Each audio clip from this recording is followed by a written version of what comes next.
శ్రీశైలం వెళ్తే ఆవిడ ఏముంటుందని మోటరైడ్ బ్లాగర్ అంట, అంటే మోటార్ రైడ్ చేస్తూ బ్లాగింగ్ చేసుకుంటారు. మన శ్రీశైలం వెళ్తే అక్కడ రూమ్ ఇవ్వలేదు. ఎందుకు ఇవ్వట్లేదు? మేము ఆడపిల్లలకి, ఒంటరి ఆడపిల్లలకి ఇవ్వము. ఆవిడ పోలీస్ స్టేషన్కి వెళ్తే ఎందుకు ఇవ్వరు మాకంటే, మేము అంతే, ఇది పాలసీ ఇక్కడ, మేము ఇవ్వడం అని చెప్పాము. అది నా దృష్టిలోకి వచ్చింది. అది చాలామంది సామాజిక మాధ్యమాల్లో మీరు ఒక ఆడపిల్లకి మీరు అలా ఇవ్వరు అది అని చెప్పి మాట్లాడుతూ, నేను ఆ అమ్మాయిని మళ్ళీ మన ఆఫీస్ ద్వారా పిలిపించి మన కనకదుర్గమ్మ గుడి దగ్గర నుంచి తిరుపతి దర్శనం చేయించి మన శ్రీశైలం మల్లన్న దర్శనం చేసి పంపించాను. ఇది నా ఉద్దేశం ఏంటంటే ఇది మొదటి స్టెప్.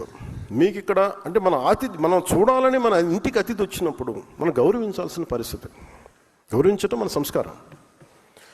అందుకు మరి ఏంటి ఇబ్బంది ఉందంటే పాలసీ లోపాలు ఉన్నాయి.